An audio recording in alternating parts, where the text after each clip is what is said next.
स्त्री माझी लाडकी बहीण योजनेतील लाडक्या बहिणींना एकूण 3 हप्ते म्हणजेच 4,500 रुपये मिळणार आहेत। हे आपल्या सकल उत्पन्नाशी तुलना केल्यानंतर आज या सगळ्या राज्यांमध्ये सगळ्यात चांगली वित्तीय स्थिती आपली आहे आणि मोठ्या राज्यांमध्ये तर निश्चितपणे ते 36% पोहोचले आहेत आणि आपण आजही 18% आहोत।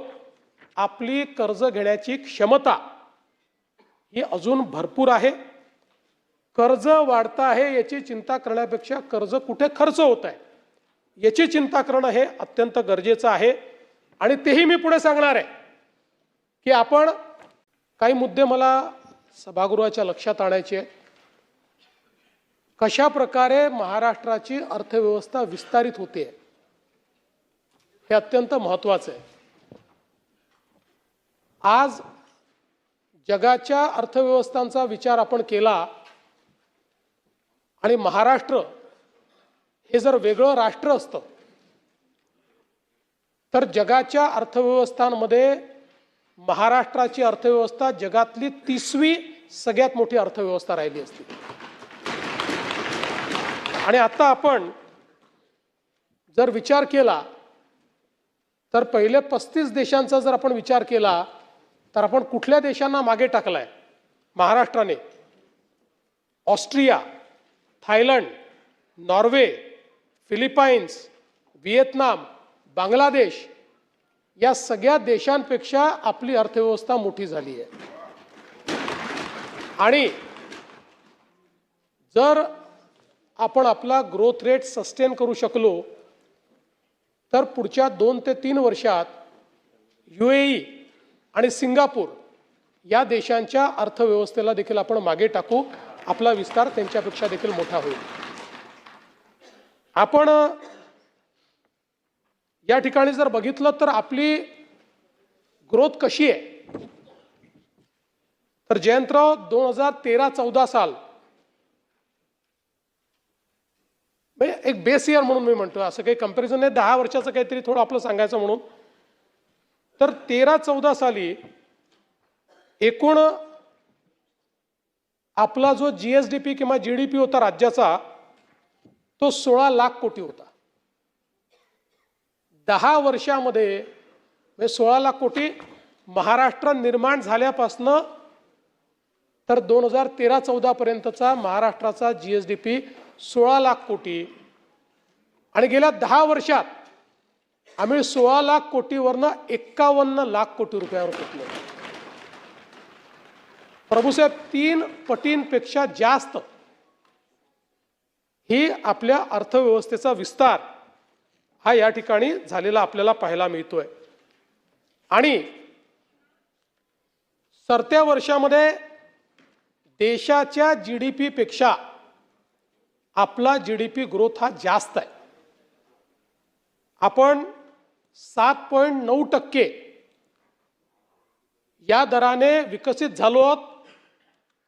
हा स्थिर किमतीवर आहे आणि चालू किमतीचा विचार आपण केला तर 10.4% या दराने महाराष्ट्राचा विकास दर हा आपल्याला त्या ठिकाणी पाहायला मिळतो। आणि मग साधारणपणे राज्याचं दरडोई उत्पन्न देखील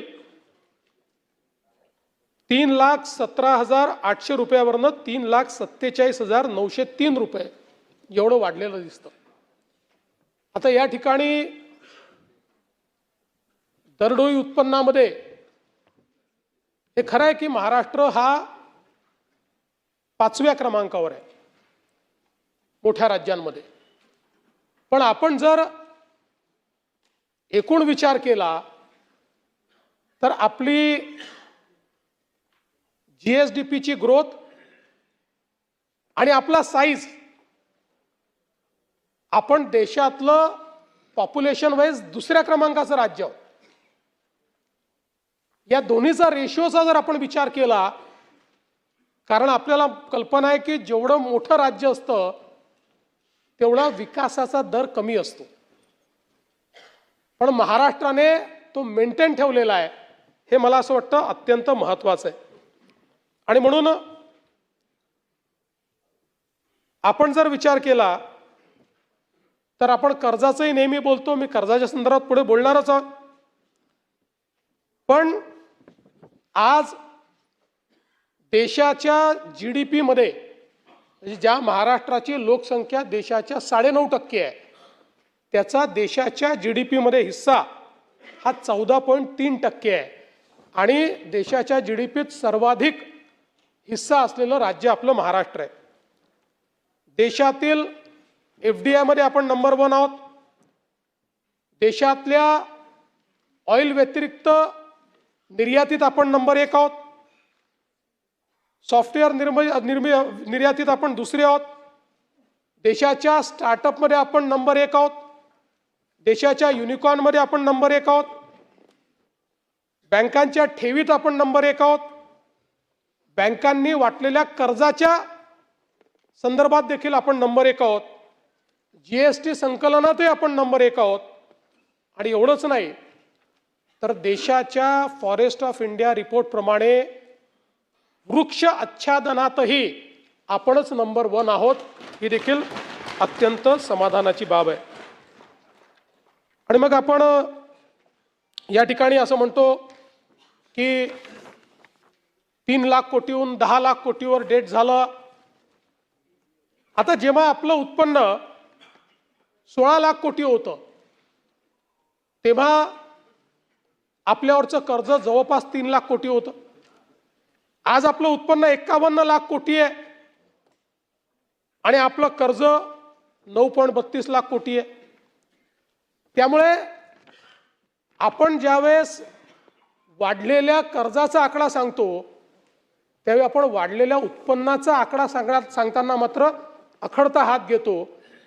स्टॅटिस्टिक्स हे एकतर्फी मांडलं तर असं वाटतं की काहीतरी डोंगर उभा होतोय. आणि सगळ्यात महत्त्वाचं काय आहे, डेट टू GDP रेशिओ. आज आपण बघा देशामध्ये महाराष्ट्राचा डेट GDP रेशिओ 18.2% आहे आणि तो पुढच्या वर्षी वाढून आपल्याला 20% दिसतोय. पण तो 20% राहणार नाही आहे. याचं कारण आता नवीन टेक्निकॅलिटी प्रमाणे जे 70,000 कोटी रुपये केंद्र सरकारने कर्ज घेतलं आणि केंद्रच परत दाखवणार आहे, देणार आहे, आपल्याला द्यायचे नाही आहेत, ते आपल्याला कारण आपल्या राज्याकरता त्यांनी ते घेतलं कोविडच्या काळातलं, ते आपल्याला दाखवावं लागणार आहे. म्हणून तो 20 दिसतोय पण तो 20 राहणार नाही आहे, तो कमीच राहणार आहे. आता आपल्याला कल्पना आहे की एखाद्या राज्याच्या संदर्भात राज्याची अर्थव्यवस्था चांगली याचे जे परिमाण आहे त्यातलं एक परिमाण आहे की देशाच्या सकल उत्पन्नाच्या किती टक्के त्या राज्याचं कर्ज आहे. आणि आपण साऊंड राज्य कुठलं म्हणतो तर 25%च्या आत ज्यांचं कर्ज आहे ते चांगले राज्य आपण असं म्हणतो. महाराष्ट्राचं ते 18.1% आहे. आणि हे का महत्वाचं आहे, देशामध्ये आपल्यापेक्षा चांगलं डेट GDP रेशिओ हा 2च राज्यांचा आहे. त्यातलं एक ओडिसा आहे जे छोटंसं राज्य आहे, त्यांचा 13.1% आहे. दुसरं गुजरात आहे ज्यांचा 15.3% आहे. बाकी जर आपण बघितलं काय परिस्थिती आहे बघा, मध्य प्रदेश 30%, राजस्थान 36.8%, पंजाब 46%, हरियाणा 25.5%, हिमाचल प्रदेश 39%, उत्तराखंड 28.2%, बिहार 35%, झारखंड 27%, त्यानंतर पश्चिम बंगाल 38%, मेघालय तर छोटे राज्य सोडून देतो ते सगळे 37च्या वर आहेत. मग इकडे आपण आलो खालची राज्य जी तुलनेनं फायनान्शियली साऊंड मानली जातात अशी जी काही राज्य आहेत त्याही राज्यांचं आपण बघा, आपण 18%वर आहोत. तेलंगणा 23.8%, कर्नाटका 23%, आंध्र प्रदेश 33%, केरळा 36% आणि तमिळनाडू 25.6%. म्हणजे डेट GDP रेशिओमध्ये आपण जर विचार केला तर कर्ज